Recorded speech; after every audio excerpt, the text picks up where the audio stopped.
এই গল্পটি সম্পূর্ণরূপে কল্পনাপ্রসূত। এর সাথে কোনো বাস্তব ব্যক্তি, ঘটনা বা স্থানের মিলিয়ে দেখা ঠিক নয়। কোনো চরিত্র বা ঘটনার সাথে বাস্তব জীবনের কোনো মিল থাকলে তা সম্পূর্ণরূপে কাকতালীয়। এই গল্পের উদ্দেশ্য শুধুমাত্র বিনোদন। নমস্কার বন্ধুরা, আমি রূপম আর আপনারা শুনছেন রূপম স্টোরি লাইন্স। আজ আমাদের বিশেষ নিবেদন রবীন্দ্রনাথ ঠাকুরের লেখা নষ্ট নীড়। গল্পটা শুরু হচ্ছে, শুনতে থাকুন। ভূপতির কাজ করবার কোনো দরকার ছিল না। তাহার টাকা যথেষ্ট ছিল এবং দেশটাও গরম, কিন্তু গৃহবশত তিনি কাজের লোক হইয়া জন্মগ্রহণ করিয়াছিলেন।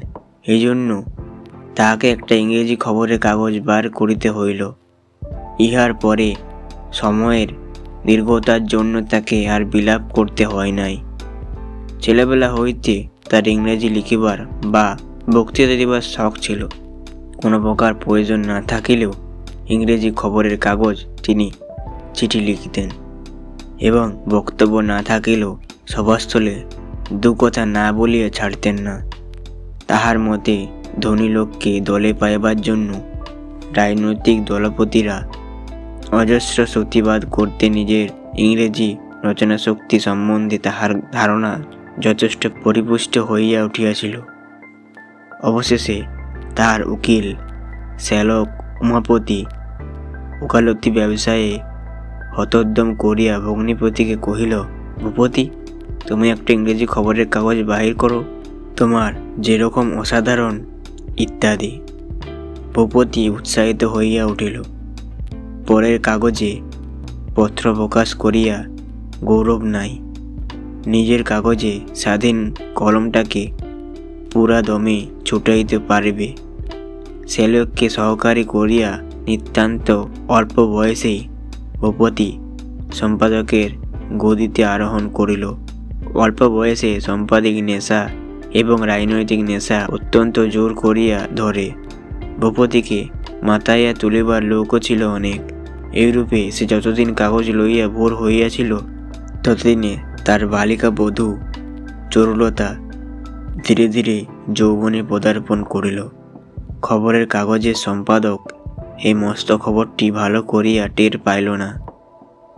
ভারত গভর্নমেন্টের সীমান্ত নীতি ক্রমশই স্ফীত হইয়া সংযমের বন্ধন বিদীর্ণ করিবার দিকে যাইতেছে। ইহাই তাহার প্রধান লক্ষ্যের বিষয় ছিল। ধনী গৃহে চারুলতার কোনো রকম কর্ম ছিল না। ফল পরিমাণহীন ফুলের মতো পরিপূর্ণ অনাবশ্যকতার মধ্যে পরিপুষ্ট হইয়া উঠাই তাহার চেষ্টাশূন্য দীর্ঘ। দিনরাত্রি একমাত্র কাজ ছিল, তাহার কোনো অভাব ছিল না। এমন অবস্থা সুযোগ পাইলে বধূ স্বামীকে লইয়া অত্যন্ত বাড়াবাড়ি করিয়া থাকি।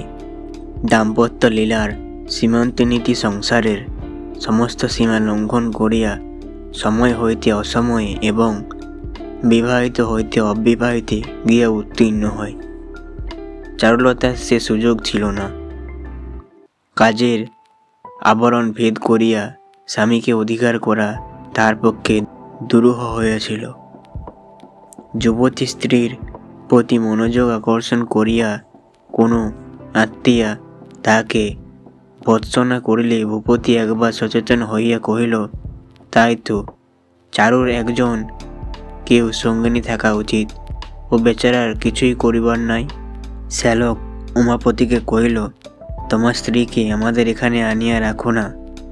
সমবয়সী স্ত্রীলোক কেহ নাই, চারুর নিশ্চয়ই ভারী ফাঁকা ঠেকে। স্ত্রী সঙ্গের অভাবই চারুর পক্ষে অত্যন্ত শোকাবহ। সম্পাদক এইরূপ বুঝিল এবং শ্যালক যাইয়া মন্দাকিনীকে বাড়িতে আনিয়া সে নিশ্চিন্ত হইল।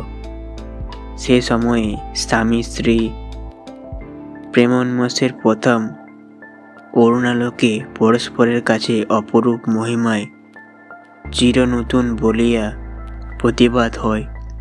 দাম্পত্যের সেই স্বর্ণ প্রতিভা মণ্ডিত প্রত্যুষকাল অচেতন অবস্থায় কখন অতীত হইয়া গেল কেহ জানিতে পারিল না।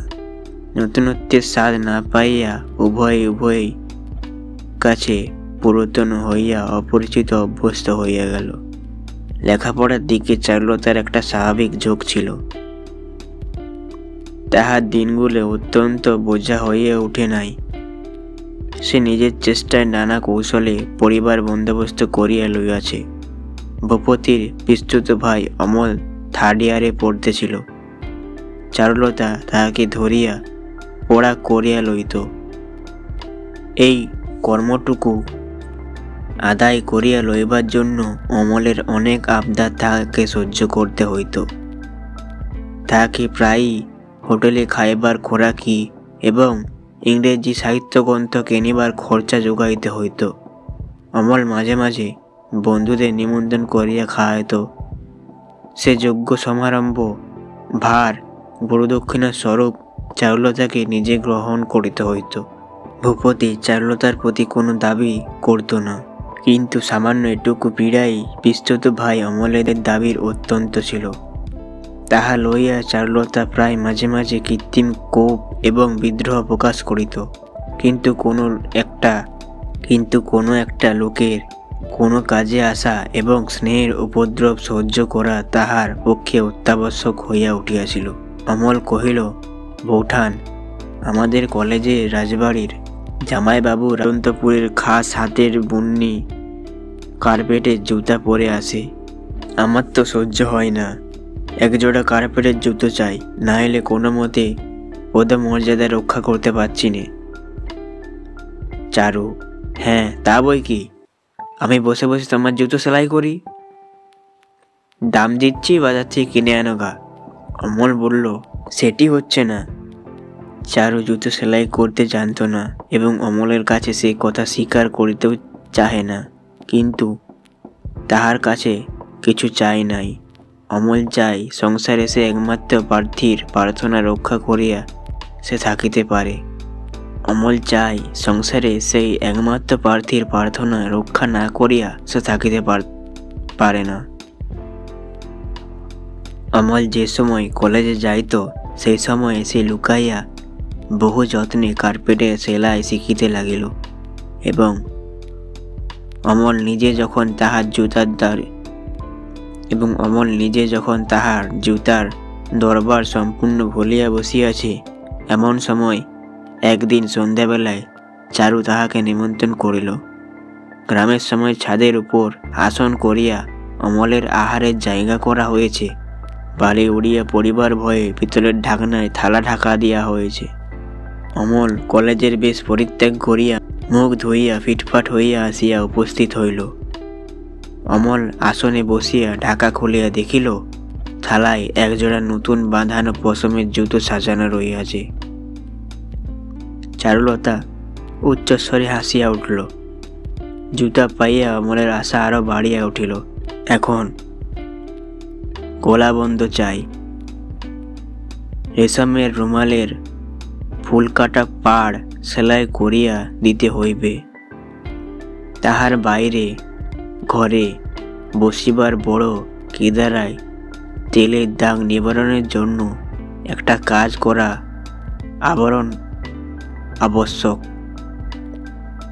প্রত্যেকবারেই চারুলতা আপত্তি প্রকাশ করিয়া কলহ করে এবং প্রত্যেকবারেই বহু যত্নে ও স্নেহে শৌখিন অমলের শখ মিটাইয়া দেয়। অমল মাঝে মাঝে জিজ্ঞাসা করে, বৌঠান কত দূর হইল? চারুলতা মিথ্যে করে বলে, কিছুই হয় নাই। কখনো বলে, সে আমার মনেই ছিল না। কিন্তু অমল ছাড়িবার পাত্র নয়, প্রতিদিন স্মরণ করিয়া দেয় এবং আবদার করে। নাছোড়বান্দা অমলের সেই সকল উপদ্রব উদ্রেক করিয়া দিবার জন্যই চারুলতা উদাসীন্য প্রকাশ করে, বিরোধের সৃষ্টি করে এবং হঠাৎ একদিন তাহার প্রার্থনা প্রসন্ন করিয়া দিয়া কৌতুক করে দেখে। ধনীর সংসারে চারুলতাকে আর কাহার জন্য কিছু করতে হয় নাই, কেবল অমল তার হৃদয়বৃত্তির চর্চা এবং চরিতার্থতা হইত। ভূপতির অন্তঃপুরে যে একখণ্ড জমি পড়িয়াছিল তাহাকে বাগান বলিলে অনেকটা অতিরিক্ত করা হয়। সেই বাগানের প্রধান বনস্পতি ছিল একটা বিলাতি আমড়া গাছ।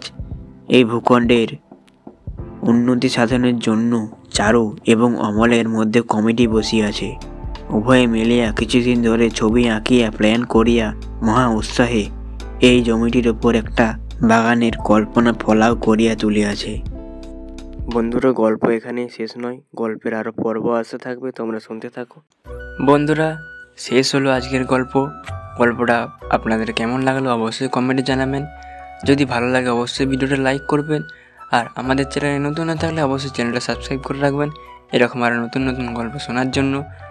আজকের মতো এখানেই রাখছি, পরের দিন দেখা যাচ্ছে একটা ধামাকাদার নতুন গল্পের সাথে। ততক্ষণের জন্য সবাই সুস্থ থাকবেন, ভালো থাকবেন, আর অবশ্যই রূপমের স্টোরি লাইন শুনতে থাকুন। ধন্যবাদ।